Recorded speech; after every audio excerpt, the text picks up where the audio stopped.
En las fotografías tomadas minutos antes de la tragedia, se ven rostros sonrientes. Alguien saluda, alguien parece un poco emocionado. Al fin y al cabo es su primer vuelo en globo, una sesión de fotos turística normal. Ninguno de ellos sabe todavía lo que ocurrirá en media hora. El 26 de febrero de 2013, temprano por la mañana, un grupo de unas 20 personas se disponía a emprender un vuelo sobre la ciudad egipcia de Luxor. 19 turistas, un guía y un piloto. 21 personas, y cada una de ellas se despertó ese día con la sensación de que algo especial les esperaba. Allí, entre el desierto y las piedras calcinadas por el sol, yacen antiguas tumbas y templos, sepulturas de personas que creían que la muerte era solo una transición. Una extraña ironía, si se piensa en ello. Para la mayoría de los pasajeros, este vuelo debía ser la impresión principal de todo el viaje. Ese momento por el cual la gente viaja a algún lugar. Flotar sobre el Valle de los Reyes con el amanecer de fondo suena como la escena final de una buena película. Solo que el final resultó ser muy diferente. Apenas unos minutos después del despegue, ocurriría lo irreparable, y casi ninguno de ellos volvería a pisar tierra. La antigua Luxor se alza en la orilla este del Nilo. Alguna vez esta ciudad se llamó Tebas, una de las capitales del antiguo Egipto. Aquí, los gobernantes y la nobleza construían sepulturas subterráneas, excavaban en las rocas pasillos que se adentraban decenas de metros. Edificaron templos de tal magnitud que incluso ahora, milenios después, uno se para frente a ellos y no entiende cómo fue posible. Columnas de la altura de un edificio de varios pisos, bajorrelieves en los que dioses con cabezas de animales conducen a los faraones al inframundo. Jeroglíficos tallados tan profundamente que ni el viento, ni la arena, ni el tiempo los han borrado. Hoy Luxor es uno de los principales destinos turísticos del país. Miles de personas vienen cada año para ver lo que queda de la civilización antigua. Caminar entre las columnas del templo de Karnak, donde el eco de los pasos se pierde en algún lugar bajo el techo. Bajar a la tumba de Tutankamón, un pasillo estrecho, bochorno, el olor a piedra vieja y pintura que aún no se ha desvanecido. Y por supuesto, subir al cielo. Las compañías locales han convertido las excursiones aéreas en una producción en serie desde hace tiempo. Cada día se elevan sobre Luxor entre 5 y 7 aerostatos. El primero despega antes del amanecer, para que los turistas vean cómo el sol asoma por el horizonte y baña de oro las piedras antiguas. Cuesta dinero, se ve increíble en las fotos, y para ser honestos, es bastante peligroso, aunque prefieren no pensar en ello, ni los turistas, ni los operadores. Los especialistas clasifican la aerostación como un deporte extremo. No es un avión, ni un helicóptero. No hay un motor en el sentido convencional.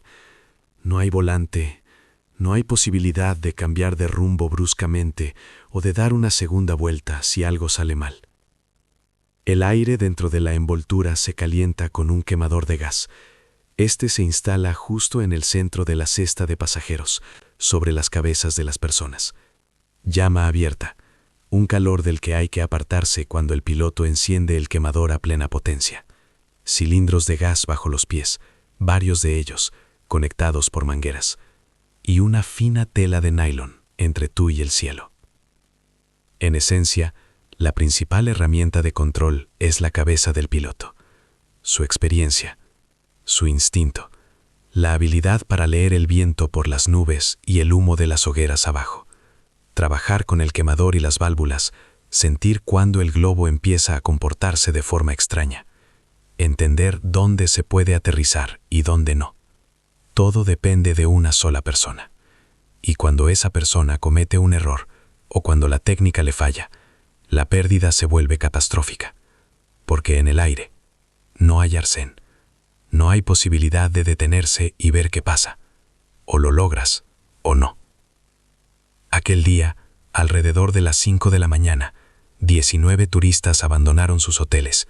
Todavía estaba oscuro, fresco, lo más fresco que puede estar Egipto en febrero.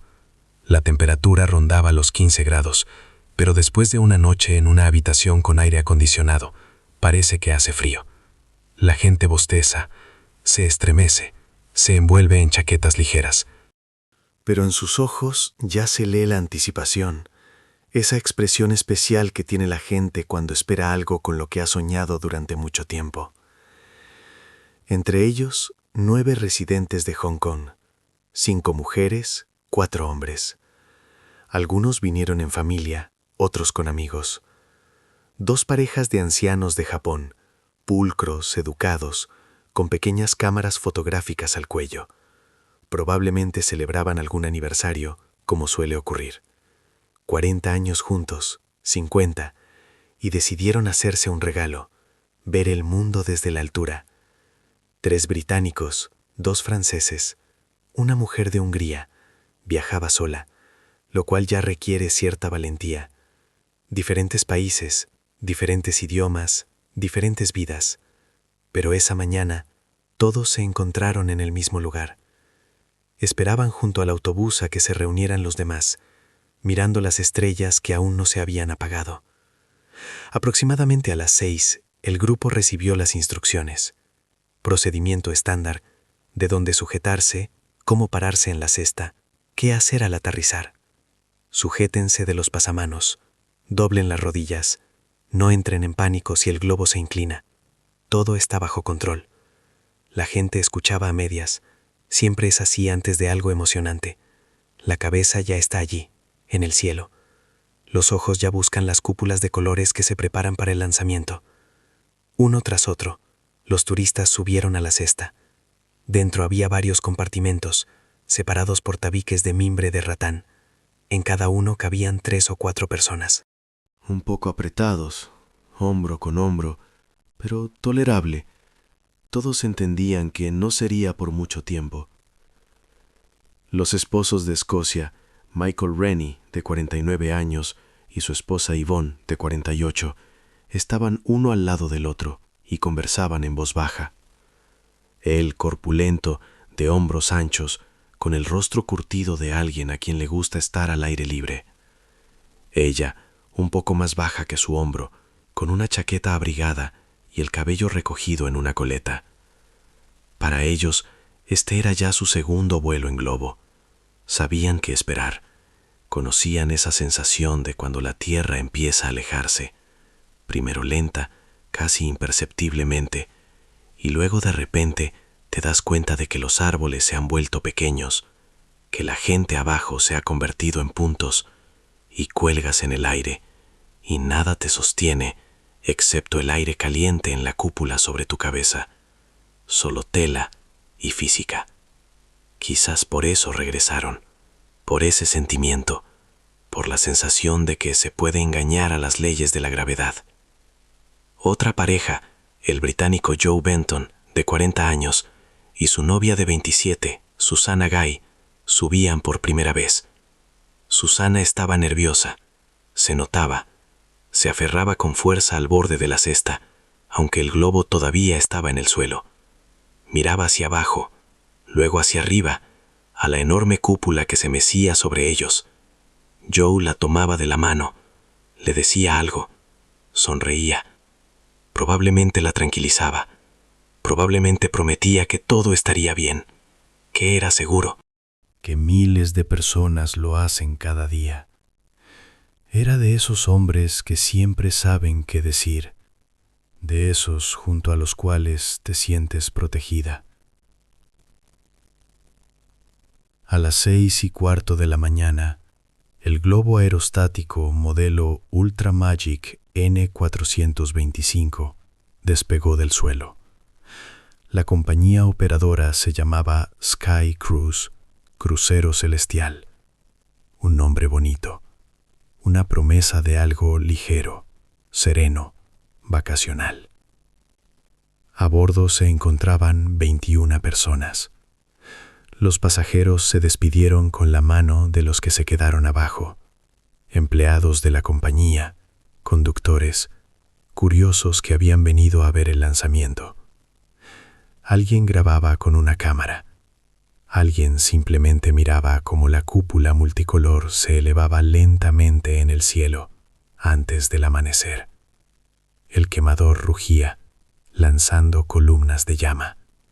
El globo ganaba altura. La tierra se alejaba. Primero los hoteles y las palmeras. Luego los campos irrigados por el agua del Nilo, rectángulos verdes y uniformes en medio del desierto beige. Luego el propio Nilo, una ancha cinta gris que divide el mundo en dos partes, lo vivo y lo muerto, lo verde y lo pétreo. El aerostato ganó altura y se movió de manera rutinaria sobre los monumentos antiguos. Por debajo pasaban templos, columnatas, restos de muros que tienen 3.500 años, estatuas enormes, medio enterradas en la arena, entradas a tumbas, rectángulos negros en las laderas de las colinas. El sol subía y las piedras empezaban a brillar, primero de color rosa, luego dorado, luego un blanco cegador. Los turistas tomaban fotos, giraban la cabeza, se señalaban unos a otros algo allá abajo, conversaban en diferentes idiomas y cada uno estaba seguro de que era él quien veía algo especial. El guía mencionaba los monumentos, Medinet Abú, el Ramesseum, los colosos de Memnón, palabras que la mayoría olvidará en una semana, pero la sensación perdurará. Toda la excursión debía durar unos 30 minutos de belleza, 30 minutos por los cuales la gente había volado medio mundo. El globo recorrió más de 8 kilómetros, desplazándose hacia el desierto. Los monumentos quedaron atrás. Abajo ahora había campos, caña de azúcar, trigo, algunas verduras, una zona rural común. El piloto comenzó a prepararse para el aterrizaje. Moment Murat, así se llamaba, se comunicó por radio con el equipo de tierra. Voz tranquila, profesional, lo había hecho cientos de veces. Informó las coordenadas, una explanada abierta cerca de las tierras agrícolas. Un buen lugar, nivelado, sin cables ni árboles, seguro. Eso parecía. El vehículo de apoyo, una vieja camioneta con la caja abierta, se colocó en posición. El piloto comenzó el descenso. El globo bajaba lenta y suavemente, como debe ser. Los pasajeros sintieron cómo cambiaba la presión en sus oídos, cómo la tierra se volvía más cercana, más detallada. Ya se podían distinguir plantas individuales, los surcos en el campo, personas que miraban hacia arriba. Murad lanzó el cabo de amarre, una cuerda gruesa con la que la brigada de tierra debía acercar el globo al suelo. La cuerda cayó como una serpiente sobre el polvo. Eran las 6:50. 10 hombres del equipo de tierra se agarraron al cable. Hombres fuertes, con ropa de trabajo, bronceados, acostumbrados al trabajo físico. Empezaron a tirar, lenta y suavemente, como es debido, paso a paso. La cesta bajaba, metro a metro. Los pasajeros ya se preparaban para el impacto, el momento en que el fondo de la cesta tocara el suelo y todo terminara. 3 metros hasta el suelo, quizás un poco menos. Ya se podían distinguir los rostros de la gente de abajo, sus sonrisas, sus manos tensas en el cabo. Ya parecía que todo había terminado. Unos segundos más y los pasajeros empezarían a salir de la cesta, estirar las piernas entumecidas, intercambiar impresiones. buscar sus teléfonos para escribir a sus familiares, compartir fotos, y entonces la tubería de gas del quemador estalló. El sonido fue seco, no una explosión, sino más bien un estallido, sordo, desagradable, como si algo se hubiera roto bajo presión, e inmediatamente el fuego brotó del lugar de la rotura, de esa conexión donde la manguera se unía al quemador. No una pequeña llama, no, una columna de fuego que envolvió instantáneamente el centro de la cesta. El calor golpeó los rostros, olía a plástico quemado, a tela, a algo más. Todo ocurrió tan rápido que la gente ni siquiera tuvo tiempo de entender qué estaba pasando. Alguien gritó. Alguien instintivamente se echó hacia el borde de la cesta. El piloto Momen Murat fue el primero en ser alcanzado. Estaba parado más cerca del quemador, donde debe estar un piloto. Una onda de choque de aire caliente, y tras ella, el fuego. Las llamas lamieron su ropa, y ésta se encendió. El material sintético arde rápido. En ese momento, quizás instintivamente, quizás por pánico, o quizás fue la única decisión que su cerebro tuvo tiempo de tomar, saltó por encima de la borda de la cesta, hacia abajo, 3 metros. Cayó al suelo envuelto en llamas, rodó por el polvo intentando apagar el fuego. Un segundo después, uno de los pasajeros lo siguió, Michael Rennie, el escocés que ya había volado en globo y sabía que no se debía saltar, que había que quedarse en la cesta, que el piloto se encargaría. Pero cuando hay fuego a tu alrededor, cuando el calor te quema la cara y no puedes respirar, y abajo hay solo 3 metros, no hay tiempo para pensar. El cuerpo decide por ti. Saltó. A partir de ahí, todo se desmoronó. Parte del equipo de tierra vio que el piloto se quemaba, un hombre rodando por el suelo con la ropa en llamas. Soltaron el cabo y corrieron hacia él para sofocar el fuego con chaquetas, manos, con lo que fuera. Fue un impulso humano correcto, la reacción normal de personas normales. Y fue una catástrofe, porque los restantes, 4 o 5 personas, no pudieron sujetar el globo. Las cuerdas se les resbalaron de las manos o fueron arrancadas con fuerza. O simplemente las soltaron presas del pánico. ¿Quién sabe ahora? El globo aerostático, con la cesta ardiendo y la gente dentro, salió disparado hacia arriba. Es física. Física simple y despiadada. El aire caliente sube. Cuando las llamas envuelven la envoltura, el aire interior se calienta aún más, mucho más que con el quemador. El globo no cae. El globo despega, rápido, sin control, y es imposible detenerlo. Allá arriba no hay piloto. No hay nadie que pueda liberar la presión, abrir la válvula, hacer algo. Solo fuego y 19 personas atrapadas en una cesta de mimbre. Michael Rennie estaba en el suelo, quemado, aturdido, con la ropa desgarrada, y miraba cómo su esposa se alejaba hacia el cielo. Yvonne se quedó en la cesta. Ella estaba allí, arriba, entre el fuego y el humo. Él la veía, o le parecía verla, una silueta oscura sobre el fondo de las llamas, y no podía hacer nada, nada.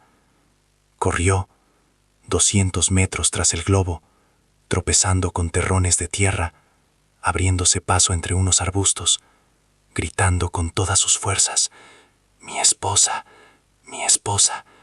Se le quebraba la voz, le ardían los pulmones, no por el fuego, sino por correr y gritar. Pero el globo subía más rápido de lo que él podía correr, mucho más rápido. Era como en una pesadilla, cuando corres con todas sus fuerzas pero no puedes alcanzarlo. Mientras el aerostato ganaba altura, 20 metros, 30, 50, 70, varias personas se decidieron a dar un paso desesperado. Saltaron. Desde la cesta en llamas hacia abajo, al campo de caña de azúcar. No fue una elección en el sentido convencional, fue un instinto. Fuego atrás, el vacío abajo, y saltas porque el fuego es más aterrador. 5 o 6 personas. Nadie establecerá ya el número exacto. Desde tal altura, 50 o 60 metros, las posibilidades de sobrevivir son casi nulas. Pero ese casi no es un totalmente. Uno de los que saltó fue Joe Benton, aquel británico que una hora antes tomaba de la mano a su novia y le prometía que todo estaría bien, que era seguro, que miles de personas lo hacen cada día. Susana se quedó en la cesta. No saltó. Quizás no tuvo tiempo. Todo ocurrió demasiado rápido. Quizás no pudo obligarse a hacerlo. El miedo a las alturas puede ser más fuerte que el miedo al fuego. Quizás esperaba que alguien hiciera algo, que esto se detuviera, que algo así no sucede. No a ella, no hoy, no un martes cualquiera de febrero. Pasaron 15 segundos, quizás 20. El tiempo en tales momentos fluye de manera extraña. Para los de abajo se estira.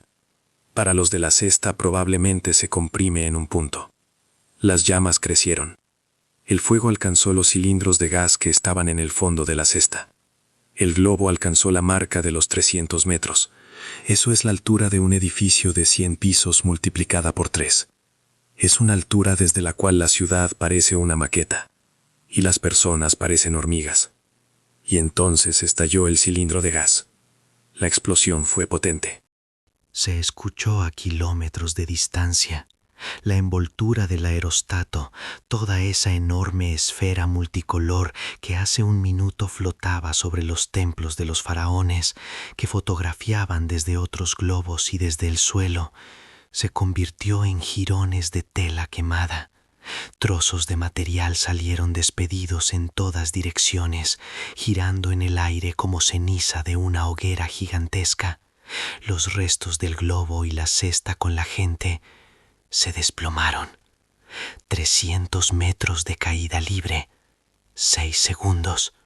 6 segundos durante los cuales los pasajeros sobrevivientes cayeron hacia la tierra. ¿Qué pensaban en esos segundos? ¿De qué tuvieron tiempo de acordarse? Es imposible saberlo, imposible incluso de imaginar. Cuando los rescatistas llegaron al lugar, vieron un campo sembrado de restos, manchas negras en los tallos verdes de la caña de azúcar, fragmentos de tela carbonizados que aún humeaban, cilindros de gas doblados dispersos en un área de 100 metros, trozos de la cesta de mimbre, aquel mismo tejido de ratán que una hora antes parecía tan seguro. Y los cuervos. 18 personas murieron en el acto. Alguien se quemó ya en el aire. Alguien murió por el impacto al caer. A alguien lo mataron ambas cosas. Los rescatistas caminaban por el campo, marcando con banderines los lugares donde yacían los restos. Llegó la policía, luego los militares, luego los periodistas. Un helicóptero sobrevolaba el lugar de la catástrofe. Ya no era un rescate, era un registro. 3 fueron trasladados al hospital. El piloto Momen Murat, el que saltó primero, incluso antes de que el globo despegara, estaba vivo, pero en estado grave. Quemaduras gravísimas en manos, cara y pecho. Choque. Apenas podía hablar, apenas podía respirar. Los médicos no sabían si sobreviviría. Joe Benton, que saltó desde una altura de unos 50 metros, por algún milagro llegó vivo al hospital. Lo operaron durante 5 horas. Los médicos hicieron todo lo posible, pero el cuerpo no aguantó. Demasiadas fracturas, demasiados daños internos. Nunca recuperó el conocimiento.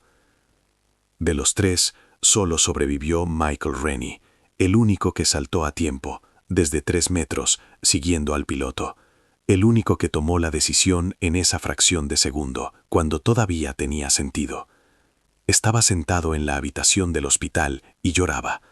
No por el dolor, aunque las quemaduras en sus manos eran graves, por el entendimiento. Su esposa Yvonne estaba muerta, la misma mujer con la que estaba en la cesta y conversaba en voz baja unos minutos antes de la catástrofe, la que lo sostenía del codo cuando el globo se separaba del suelo. aquella por la que probablemente él aceptó este segundo vuelo. Ella se quedó allí, no saltó, o no tuvo tiempo, o él no llegó a sacarla. Pensará en ello el resto de su vida. ¿Por qué saltó solo? ¿Por qué no la agarró de la mano? ¿Por qué todo sucedió tan rápido que ni siquiera tuvo tiempo de volverse? Estas preguntas no tienen respuesta, pero no se irán a ninguna parte.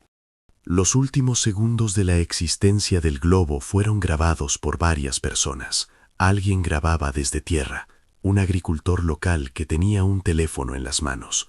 Alguien desde a bordo de otro aeróstato que en ese momento también estaba en el aire, a medio kilómetro del lugar de la tragedia. Los pasajeros de ese globo lo vieron todo. Vieron cómo sus vecinos en el cielo ardían y caían. Vieron cómo se separaban de la cesta a puntos oscuros. Eran personas saltando. Vieron la explosión. Vieron cómo todo se derrumbaba. Y siguieron grabando. Porque en estado de shock, la gente hace cosas extrañas. En la grabación todo parece casi irreal, como un efecto especial de una película de catástrofes. El globo, envuelto en llamas, sube lentamente. Desde tierra parece que lentamente, aunque en realidad fue muy rápido. Luego un destello, luego humo negro, luego la caída. Toda la tragedia duró poco más de 2 minutos. 130 segundos, desde el primer estallido hasta el impacto contra el suelo. 130 segundos que lo cambiaron todo. Momen Murat era considerado un piloto experimentado. Cerca de 10 años en la aeroestación. Lo conocían en Luxor, confiaban en él. Los turistas lo pedían específicamente a él. Sus colegas lo respetaban. Había volado cientos de horas y aterrizado globos con éxito en las condiciones más diversas, con viento fuerte, con mala visibilidad, en terrenos limitados. Y luego una falla, la rotura de una manguera y 10 años de experiencia no valieron nada. Tras la catástrofe, el gobernador de la provincia prohibió todos los vuelos en globo. Los aeróstatos permanecían en tierra, atados a camiones, y parecían juguetes desinflados. Comenzó una investigación. Llegaron investigadores de El Cairo, expertos en accidentes de aviación, representantes del Ministerio de Turismo. Llovieron las acusaciones. Todos culpaban a todos. El jefe de la Cámara de Turismo local señalaba a la Autoridad de Aviación Civil. Los funcionarios no revisan la técnica, emiten licencias por sobornos, cierran los ojos ante las infracciones. Las autoridades respondían que el globo había pasado una inspección recientemente, que todos los documentos estaban en orden, que el piloto debería haber cerrado las válvulas y extinguido el fuego en lugar de saltar por la borda, que él mismo agravó la situación al abandonar a los pasajeros. Todos buscaban a un culpable. Todos querían una explicación sencilla, un nombre, una decisión, un error, al que se pudiera señalar y decir, helo aquí, es él, es por su culpa. Pero no hay explicaciones sencillas en estas historias. Nunca las hay. Los operadores locales de globos estaban furiosos, no por los fallecidos, aunque probablemente también por ellos, por el dinero, por el negocio. Uno de los dueños de la compañía dijo a los periodistas, privarán de medios de subsistencia a 3,000 personas. 3,000 familias viven de este negocio. Pilotos, mecánicos, conductores, vendedores de recuerdos. ¿Qué deben hacer? Tenía razón. Y las 18 personas que murieron esa mañana también eran familias de alguien. Ellos también tenían parientes que los esperaban en casa, que todavía los esperan. El ministerio prometió que el paro no duraría más de un mes. El turismo es dinero.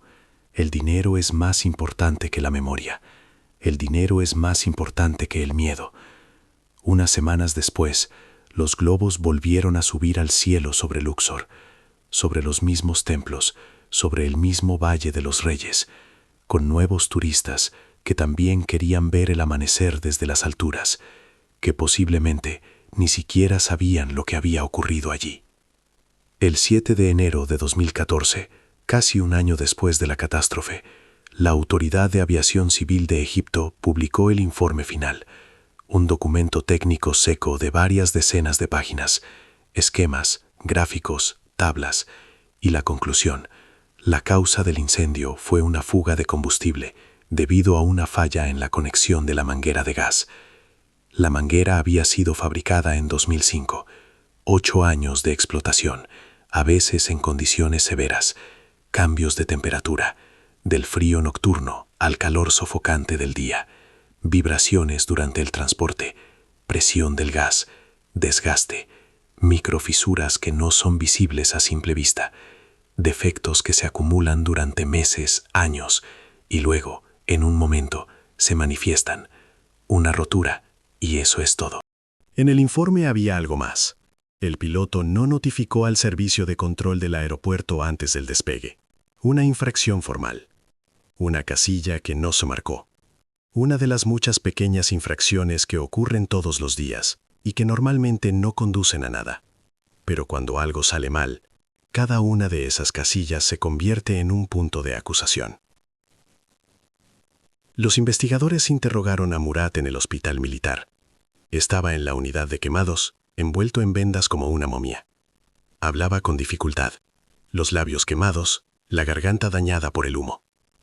Sostenía que no pudo determinar la fuente del fuego, que intentó agarrar el extintor, pero el calor lo rechazó, que no sintió olor a gas.